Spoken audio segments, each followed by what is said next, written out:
Hello everybody, we're going to be going over quarterly theory, and quarterly theory is basically refining ICT but with time. What is quarterly theory? Quarterly theory is an idea slash theory that the market moves in four quarters slash stages, each stage having their own behavior and their designated time when they happen in the market. Well, how does price move in these four stages? Price moves with the pattern of AMDX or XAMD, quarter one being accumulation or continuation and reversal, which is X. Quarter two can be accumulation or manipulation. Quarter three can be manipulation or distribution, and quarter four can be distribution or X, which is continuation or reversal. And like you can see right here, A equals accumulation, M equals manipulation, D equals distribution, and X equals reversal or continuation. When do these quarters happen? First, let's dive into the higher time frame to lower time frame. On the higher time frame, on the monthly cycle, which is the 4-hour time frame, the first week is quarter one, then the following weeks are quarter two, then quarter three, and then quarter four. So, for example, you have the first week of the month is quarter one, second week of the month, quarter two, third week of the month, quarter three, and then fourth week of the month, quarter four. Then for the weekly cycle, which is on the 1-hour time frame, we have Monday as quarter one, Tuesday as quarter two, Wednesday as quarter three, and then quarter four is Thursday. But you don't need to worry about Friday for now because it just resets the quarters for the next week. For the daily cycle, on the 15-minute time frame, Asia session is quarter one from, I think that is 6 to 12, yep. And then 12 to 6 a.m. in the morning. New York AM starts at 6, then ends at 12. Then New York PM starts at 12 and ends at 6 p.m.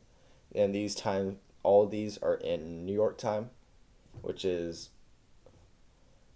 I don't know, it's just like, I don't know the name for it, but it's UTC minus 4.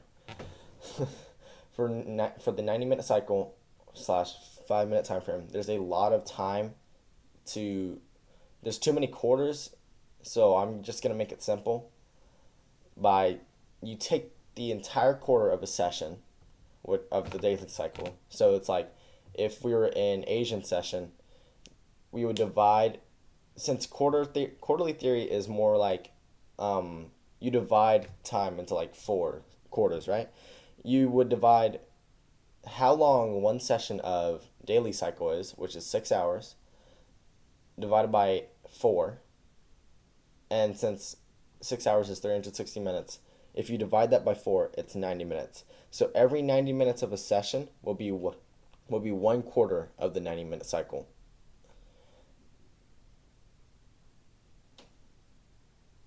Last but not least, microcycle on the 1-minute time frame. Same thing. So divide 90 by 4 and you get 22.5 minutes. So every quarter is 22.5 minutes.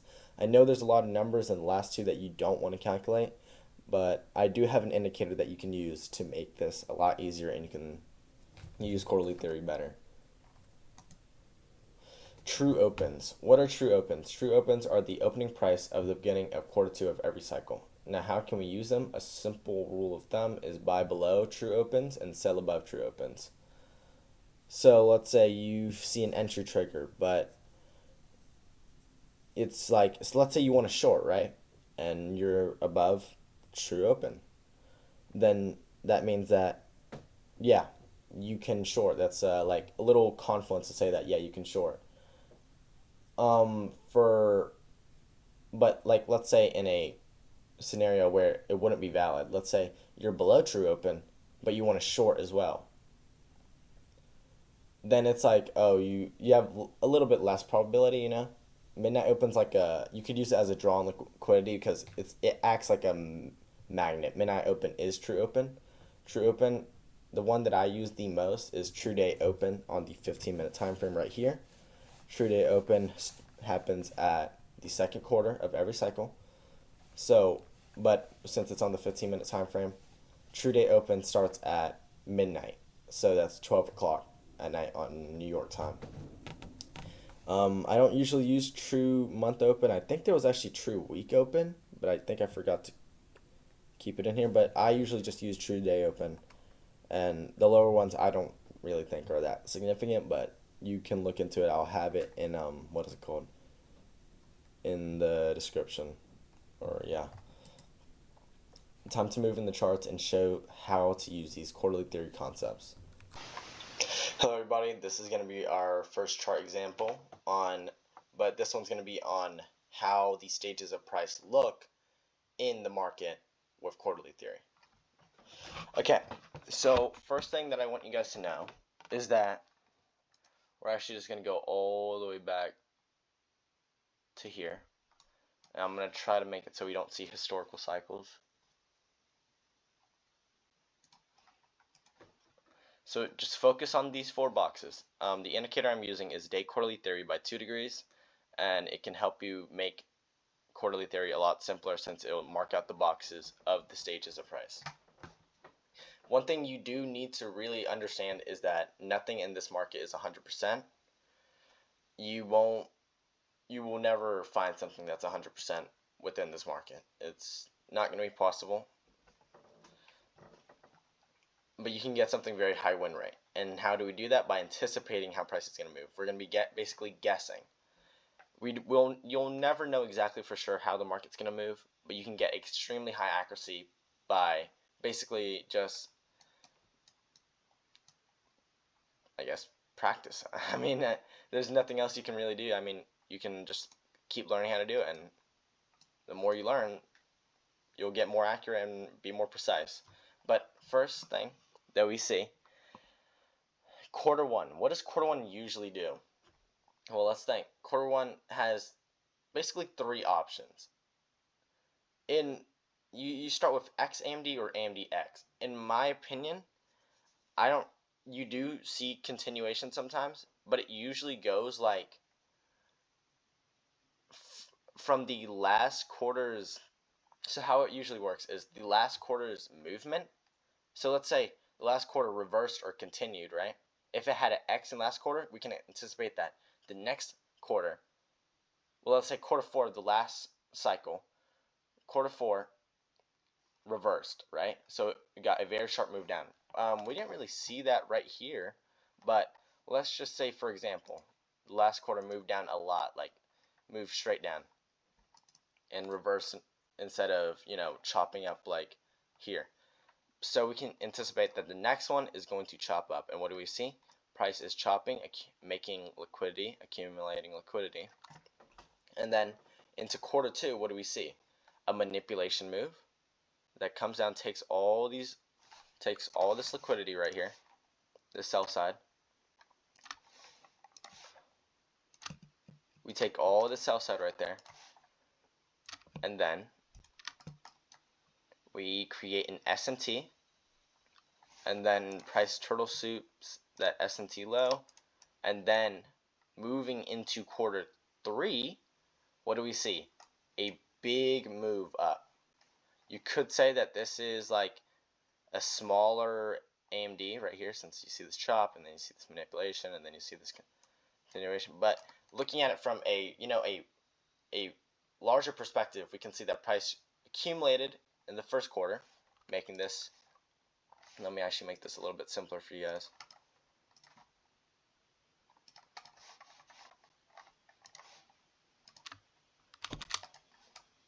A, and then we get here. No, I'm gonna just mark them all out. M, D, then X. It's pretty simple. This is our first chart example of AMDX, which is just accumulation, manipulation, distribution, and then continuation or reversal.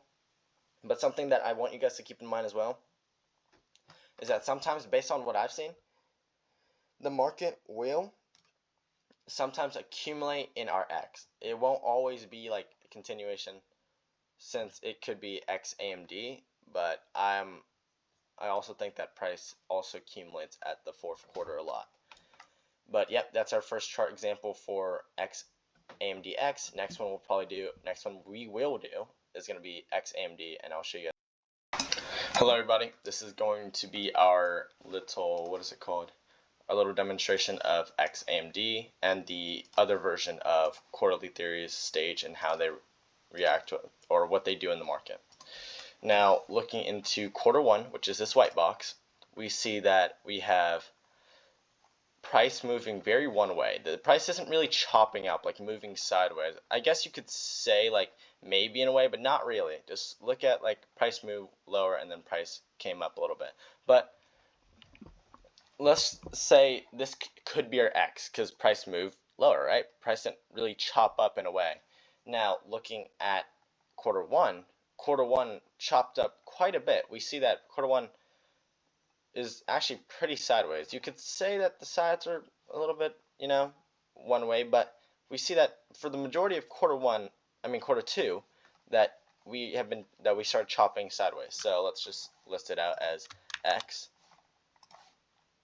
A, and then what can we guess as our second one? Because we're following cycles. I know in the slideshow it says quarter one could be A or X, and then the following ones could be A or M or D or D or X. But since there's only two ways that it can go, so it can only go XAMD. Well, three, but I will tell you the third one is not really important. XAMD and AMDX. So you anticipate what the next quarter is going to do. And for the third one, you can say that it could be like a cycle skip, like the cycle doesn't make sense at all.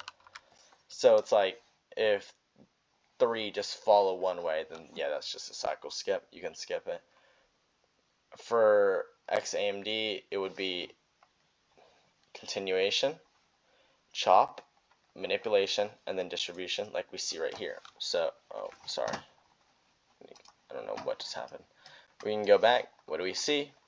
Prices moving in a distributive way. We're moving lower very clearly, but what do we see first? We see that price moved higher to what? To manipulate. And then we see that price move lower, continuing into quarter four. So, well, not really continuing, but distribution in quarter four. So what do we see? A distribution lower, accumulation in quarter two, manipulation in quarter three, and then a little bit of distribution in quarter three, and then distribution in quarter four. That's how you can anticipate price as XAMD. This is an example of XAMD compared to our example before this was AMDX. And yep, next chart example, I'm going to be going into true opens and how you can. Hello everybody, in this video we're going to be talking about how we can use true opens / midnight opens to our advantage. I know there are multiple true opens, and you can use weekly open, monthly open, yearly open a lot, but I'm going to be emphasizing on true day open. I use true day open the most because it's kind of just the easiest one to see. This indicator I'm using marks it out very simple for you. It's Market Profile by Joshua. Now, how can you use it? Well, we use midnight open as a magnet, kind of a draw on liquidity, kind of like price is going to go up here. So we're below midnight open right now. We see midnight opens right here, this white line. Now we're thinking we want to long, since midnight opens like a magnet, we want to long to midnight open here. So let's see what we could do. We have a few manipulation lag standard deviations marked out for us. That we have one right here on the 15-minute. If we go on the 15-minute, what do we see? Manipulation lag. Oh, what the heck? Oh, wait, I think it was 5-minute, actually, my bad. Yeah, 5-minute manipulation lag. And then continuous manipulation lag, by the way. That's why I ended at this black candle. We have a 1 that taps here. And then we have another manipulation lag on the 1-minute right here. Actually, wait, no, it should be right there. But I don't know why I actually marked it out. Actually, forget this one, sorry. But we have a manipulation lag right here. And this manipulation lag is the one that my eyes were kind of looking at. But what do we also see? We have Asian session lows, time-based liquidity, and then these lows right here that we just took out. Now, looking onto ES, okay, let's try to find cracking correlations. What do we see? Oh, this doesn't look the same as NQ. 2:21 a.m. low, okay? 2:21 a.m. low just got taken out by NQ. And if we pull up our day quarterly theory indicator, we can see that that is actually a sequential SMT on the 90-minute cycle, meaning that this is a 90 minute cycle SSMT. We have our cracking correlation. We have two standard deviations that got hit, our 1 and our 4. And now let's see if we look onto, nope, nothing on there, but we have taken out two external range liquidity, one time base and one pretty close right here, so a turtle soup basically. And since we're below true day open, we can say that we want to long to true day open. But let's also try to find one more thing that we can do that we can get like a little bit more like a reversal on, I guess. Like, what do we think? We see that YM just tapped into this fair value gap, right? Well, we didn't have a fair value gap that we tapped into on NQ, at least not the same one. So what is this called? An SMT fill. Price taps into imbalance, or creates an imbalance, or has something to do with an imbalance that one pair did and the other pair did not, having a divergence and not correlated, which is a cracking correlation. And that is, I'm going to say that is good enough for me to enter the trade. We can have a 5-point stop loss. And then, since TradingView is kind of buggy, put the 5-point stop loss. Then we're going to target true day open for a 1 to near 13 RR. And let's see how it plays out. Price kind of edges us here, and then let's see.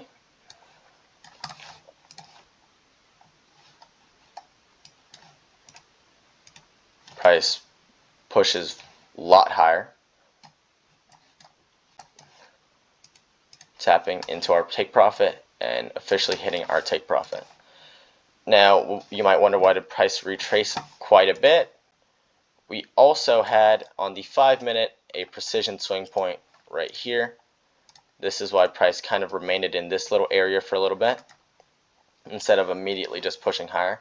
We didn't have a precision swing point on our entry right here, but we did have it on the higher time frame on the 5-minute.